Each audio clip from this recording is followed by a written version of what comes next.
Hey everyone, this is Reddit Family Secrets. Don't forget to like and subscribe.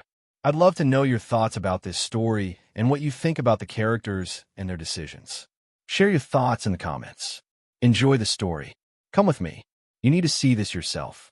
That's what the old security guard said. His voice was barely above a whisper, tired, the kind of tiredness that comes from seeing too many things a man shouldn't have to see. He had kind eyes, the type that apologized before his mouth did.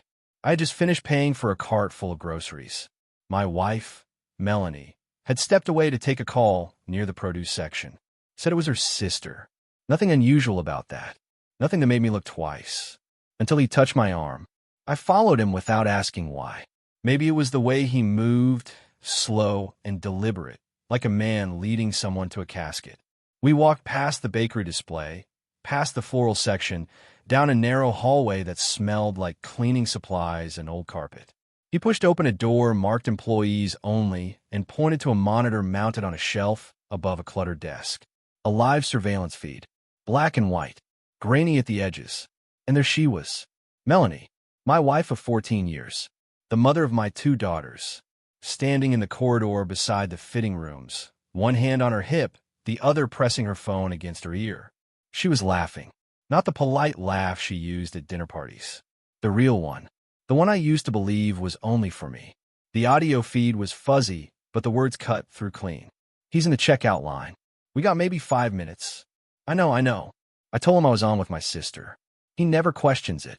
She tucked her hair behind her ear and smiled at the wall like it had just said something perfect. I didn't move. The guard stood beside me, hands folded, staring at the floor. He said quietly, I figured you'd want to know. I got a wife, too. I nodded once. Then I walked back out. My name is Marcus Hale. I'm 39 years old. I own a mid-sized logistics company in Charlotte, North Carolina. I coach my daughter's soccer team on Saturdays. I am not, by any measure, a dramatic man. But standing in that back hallway watching my wife perform a life I didn't know she was living, something rearranged inside me. Not a crack, not a collapse. Something quieter and more permanent, like a foundation shifting 1 inch to the left. I loaded the bags into the trunk. She came out 2 minutes later, smiling, phone already back in her purse, sunglasses down. She looked beautiful. She always did. Sorry about that, she said, pulling her seatbelt across her chest. Dana was having another thing with Kevin. You know how she gets. I started the engine. Everything okay with her? Oh yeah, just drama. She reached over and squeezed my hand. Thank you for being patient. I squeezed back. I said, of course. And I meant it. I was patient. I had always been patient. It was the one thing I never realized could be used against me. That night, after the girls were asleep, I sat at the kitchen table with a glass of water I never drank and tried to do the math on 14 years. The gym membership she'd renewed in January. The Thursday volunteer nights at the literacy program she'd started 7 months ago. The new habit of charging her phone in the bathroom instead of on the nightstand. The 2-day conference in Raleigh in March that I drove her to the airport for and didn't think twice about. I wasn't blind. I was trusting. There's a difference. At least I used to believe there was. Melanie came downstairs in her robe and filled a glass of water at the sink. She didn't notice me at first. When she did, she smiled softly. Can't sleep. Just thinking about work, I said. She kissed the top of my head and went back upstairs. I sat there another hour. Then I made a decision. I am Marcus Hale, and I spent 6 years working in supply chain risk assessment before I built my own company. What that job teaches you, more than anything, is this. The gap between what something looks like and what it actually is can cost you everything if you don't close it fast. I wasn't going to make assumptions. I was going to build a case. I started a private log in a notes app one created under a dummy account. Date, time, behavior, inconsistency. I tracked it the same way I'd track a shipment with a broken seal. Then I called a man named Derek Osei. Derek had done digital recovery work for a fraud investigation I'd consulted on 3 years ago. Smart, discreet, and thorough enough to find a deleted spreadsheet from 2 laptops ago. I met him at his office on a Tuesday morning and told him I needed help. He asked no unnecessary questions. 48 hours later, he sent me a secured file. Inside, Deleted messages from a cloud backup. 14 months of them. His name was Carter Webb. He taught corporate training seminars across the Southeast. Charismatic for what I could piece together. Careful about leaving a trail, but not careful enough. The last photo in the folder was time-stamped 17 minutes after I'd been standing at that checkout line in the grocery store. Melanie, leaning against the wall near the dressing rooms, not touching him, but close. Close the way people stand when they've stopped pretending they're just friends. Her face in that photo, I had to look away from it. Not because of what she was doing, but because of how she looked doing it. At ease. That specific, private kind of ease she used to have around me in the early years. Before the business consumed my hours. Before we became more of a co-management team than a marriage. I had noticed the distance between us, but I had told myself it was just the season we were in. I thought we'd find our way back. I didn't know she'd already found a detour. My name is Marcus Hale, and the thing about betrayal no one warns you about is that it doesn't arrive like a storm. It arrives like a slow gas leak. By the time you smell it, it's been filling the house for months. I didn't confront her. Not yet. I met with a family law attorney named Patricia Owens, a woman my business attorney had recommended with the kind of quiet certainty that means she wins.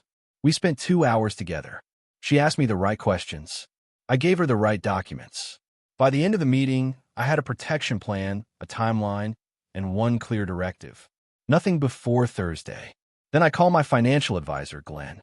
Glenn, I said, if money were moving out of a joint account in small, irregular amounts, how long before it becomes legally significant? He paused. Depends on the pattern and the destination. What if the destination was a new account under a name I don't recognize? Another pause. Longer this time. Marcus, are we talking about what I think we're talking about? Just answer the question. He did. And then I pulled 14 months of statements and handed them to Patricia. Melanie had been quietly routing funds, small amounts, never more than $400 a time, into an account registered under a consulting LLC I had never heard of. The LLC was listed under the address of a corporate suite in downtown Charlotte. Carter Webb's name was on the lease. She hadn't just been having an affair. She had been building an exit, and she'd been doing it on money we both earned. I chose a neutral location, a quiet hotel meeting room on the east side of the city. Clean, professional, no history between any of us and its walls. I told Melanie we had a meeting with a potential investor interested in partnering on my warehouse expansion. She dressed up, wore the earrings I bought her for our anniversary. I told Carter, through an indirect channel Derek helped me set up, that there was a deal opportunity in logistics consulting worth discussing. He confirmed, brought his portfolio. They didn't know they were walking into the same room until they were already in it. She saw me first. Her face changed in a way I will never forget. Not guilt exactly. More like watching someone realize the floor they were standing on was glass the whole time. He froze in the doorway.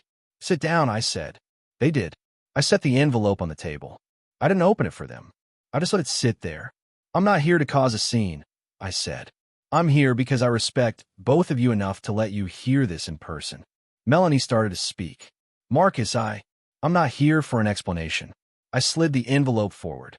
Inside there are bank statements, message logs, the LLC filing, and a signed declaration from my attorney that separation proceedings have already been initiated.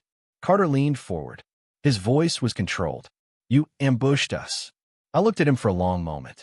You walked into a marriage you had no right to touch. I just made sure you walked into a room where the truth was waiting. Then I stood, buttoned my jacket, and walked out. I'm still Marcus Hale, and I want to be honest with you about what the walk to the elevator felt like. Not triumphant, not righteous, just empty in the specific way a house feels after the furniture's been moved out, but before you've painted the walls. I drove home, made dinner, helped my youngest with a school project on the water cycle. We used blue food coloring and a Ziploc bag taped to a window. She held up the bag and said, "Look, Daddy, it's learning how to be rain again." I don't know why that hit me so hard. I just stood there holding the tape dispenser and felt the full weight of everything I was protecting. My sister Renata arrived from Atlanta on Thursday morning. She's a certified financial crimes investigator. She's also the person who, at our father's funeral, looked at the wrong man making a scene in the back of the church, and said quietly, "I'll handle this." She always does. I sent her the files Monday. Her response, 6 words. "Don't move yet. Coming Thursday. Trust me." She arrived at my kitchen table with a carry-on bag, a laptop, and a folder I hadn't seen before. "Before we close anything out," she said, "you need to see what I found." I sat down. I ran a background sweep on Carter Webb. She opened the folder. Public records, court filings, 3 states. What I was looking at was a civil judgment from a case in Tennessee for years ago. A woman had filed a complaint against him for financial coercion and emotional manipulation. She had documentation of him accessing a shared account without consent. The case settled quietly. No headlines. Completely buried. There was a second filing from Georgia. Different woman. Similar pattern. Renata looked at me steadily. This man has a system. I sat with that for a long time, because it changed the shape of everything. Melanie had made choices I couldn't excuse, but she had also been circling a man who had done this before. Deliberately. Systematically. I made one phone call. Not to him. To the HR department at the corporate training firm that contracted Carter for his seminars. I gave them the public case numbers. I didn't editorialize. I just made sure the right people had access to the public record. I'll let institutions do what institutions do. Then Renata and I sat down with Patricia and finished the paperwork. I want you to understand something. None of what I did next was about punishment. It was about accuracy, making sure the record of what happened was true. Melanie called me 3 times that week. I didn't answer the first 2. On the 3rd, I did. "I need to see you," she said. "Please. Not through lawyers. Just us." We met at a diner on the south side. Not somewhere we had history. Somewhere neutral. She looked like she hadn't slept since Tuesday. We sat across from each other for a moment without speaking. "I didn't plan for it to go this far," she said finally. "I know. I didn't want to blow up the girls' lives. I know that too." She looked at the table. I told myself it was just something I needed. Something to feel like myself again. A long pause. "That's not an excuse." "No," I said. "It's not." Her hands were flat on the table. She didn't reach for mine. "Will you tell me honestly," she said, "is there any part of you that thinks we could have gotten here without all of this? If I just said something? If we talked?" I thought about it. Really thought about it. "Maybe," I said. "But you didn't say something." And I didn't push hard enough to ask. We both let it go quiet. Tears ran down her face, but she didn't make a sound. She reached in her bag and set something on the table. A small piece of paper, folded once. I opened it. It was a photo printout. The 2 of us at the hospital, the day our oldest daughter was born. We looked terrified and amazed in equal measure. "I found it in a box when I was packing," she said. "I didn't want to be the only one who had it." I looked at it for a long time. Then I folded it and put it in my pocket. "I'm not here to take anything else from you," I said. "But I need you to understand. The life we're going to build from this has to be honest. For the girls. That's the only thing I'm asking." She nodded, wiping her face with the back of her hand. I stood, dropped $30 on the table for 2 coffees neither of us touched. "Take care of yourself, Melanie." I walked out into a gray Charlotte afternoon, got into my car, sat there for a minute with my hands on the wheel. Then I drove home.